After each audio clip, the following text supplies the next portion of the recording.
उत्कल दिवस पालन चली ओडिशार इतिहास ऐतिह्य को लेकर आमे गर्व करुचु जे ओडिया अस्मिता बंची रहू सम्मान सहित रहू एवं ओडिशा प्राचुर्य भरा होकर रहू एवं ओडिया अस्मिता कहीकि जो सरकार बीजेपी सरकार ओडिशा को आसी से किभली भाव में ओडिशार ऐतिह्य ओडिशार संस्कृति एवं ओडिशार संपत्ति को किभली भाव में बढ़ाउछन्ति ना कमाउछन्ति तार उदाहरण उत्कल दिवस रु ही आरंभ होइछि।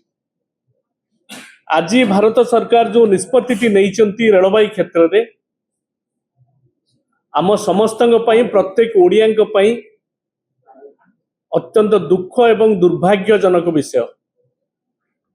आपण माने समस्त जानिचन्ति जे ईस्ट कोस्ट रेलवे जोन 1996 मसीह जेतबेले देवगौड़ जी प्रधानमंत्री थिले से समय निष्पत्ति ग्रहण करा जायतिला एवं भुवनेश्वर रे तार हेड ऑफिस हेतिला। से दिनर कथा मध्य आज मन पड़ जाउची। माननीय प्रधानमंत्री देवगौड़ जी आस्तिले एवं से समय रेलवे मंत्री रामविलास पासवान से मध्य थिले,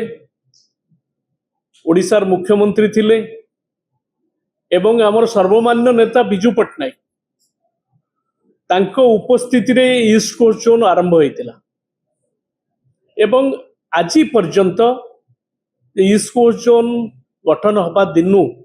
आज पर्यंत सबुठु अधिका रेवेन्यू भारत सरकार जदि कौन जोन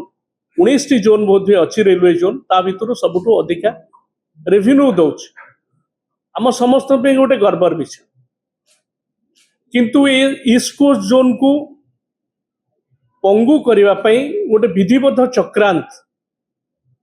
गत किछि दिन धरी कहबिनी किछि वर्ष धरी चली एवं से चक्रांत को विरोध मध्य ओडिशार मुख्यमंत्री थिबा बेले मध्य श्रीयुक्त नवीन पट्टनायक एक मुख्यमंत्री जीवा परे मध्य विरोधी दल नेता हिसाब रे मध्य विरोध करिसेंति जे किभली भाव रे आर परिसीमा सीमा को संकुचित करा न जाऊ ए संपर्क रे बार बार जनैचंती आम दल आंचलिक दल बिजू जनता दल ए संपर्क रे मध्य प्रतिवाद करिछि। किंतु से प्रतिवाद करिथिबा सत्वे मध्य भारत सरकार से दिगरे कौनसी पदक्षेप नहीं नांती। आज पुणी शेष में आमको देखा पड़ा ये जो ईस्ट कोस्ट जोन रो जो गुरुत्वपूर्ण अंश गुड़िक थिला पलासा एवं इच्छापुरम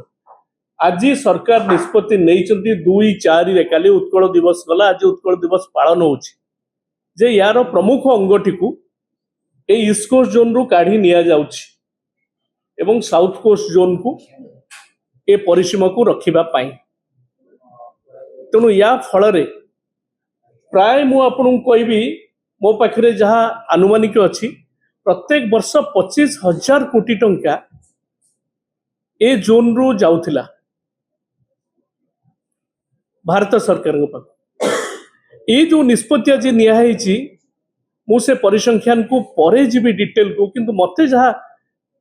रेलवे अथॉरिटी किसी अधिकारी मते सूचना देइचंदी प्राय 10-12 हजार कोटी टंका 10-12 हजार कोटी टंका कमी जीवो। ता सहित मध्य यार जो आमर ह्यूमन रिसोर्स से मध्य यही जीवो एवं धीरे धीरे ईस्ट कोस्ट जोन संपूर्ण पंगु हो जीवो। कोठी की गला आंध्र को गला एठी डबल इंजिन सरकार चली किंतु आंध्र को चलीगला आमर एबे विराट शिल्प संपर्क में मु सूचना देइथिली आरसेल मित्तल निपन एठी उठीगला केन्द्रापड़ा रु आंध्र को पळेगला 183,000 कोटी टंकार से शिल्प आज पुणी आंध्र को पड़ौची। ये जो पलासा एवं इच्छापुरम जो थिला आमर ईस्ट कोस्ट जोन भितर ताकू आंध्र को पड़ौची। आंध्र रे जो जोन टी रही तापी सफिशिएंट थिला कोडी बढ़िला कमिला मोर नाही तापी सफिशिएंट व्यवस्था थिला ता सहित गोटे एडिशन करने भारत सरकार रेलवे अथॉरिटी निष्पत्ति नहीं। ये निश्चित भाव में आम समस्त दुर्भाग्यजनक विषय 20 जन सांसद जाइछंती बीजेपी दल कौन दिल्ली रे करूछंती धाड़िकिया प्रतिवाद करिकिरी रहउछंती ना ये प्रतिवाद रे सेमिति ठोस निष्पत्ति से नौचंती ओडिशावासी आसी अनैछंती एवं ये डबल इंजिन सरकार जो ओडिशा रे चलीची सी भी कौन नौचंती से विषय मध्य आपण माने जानिबे। मु गोटे कथा कहबी ओडिशार स्वाभिमान को आंध्र पाखरे बंधा पकईछंती कि एमाने आमर राजस्व और परर लाभ ए अन्याय षड़यंत्र आमे केते दिन सहिबा रेल मानचित्र रु ओडिशा को हटेबा पई ये गोटे जबरदस्त उद्यम बिजु जनता दल आंचलिक दल जो समय रे ओडिशार न्याय्य दाबी हक बाबद रे किछि प्रश्न आसीची किछि क्षति घटिची ताकू दृढ़ भाव रे आमे प्रतिवाद करिछु एवं आगामी दिन रे से संपर्क रे आमे प्रतिवाद करिवु एवं अनुरोध करुछु आमर नेता जो विगत दिन रे चिठी लिखिथिले एवं जणैथिले भारत सरकारଙ୍କର विभागीय अधिकारी को मंत्री को प्रधानमंत्री को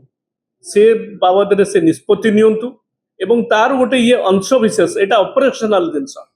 से निष्पत्ति नहीं चंदी से माने निष्पत्ति नहीं करी आज ऑपरेशन इच्छापुरम एवं पलासा पार्टटा जाइछि ये संपूर्ण भाव में निष्पत्ति को प्रत्याहार करने आमे दाबी करू।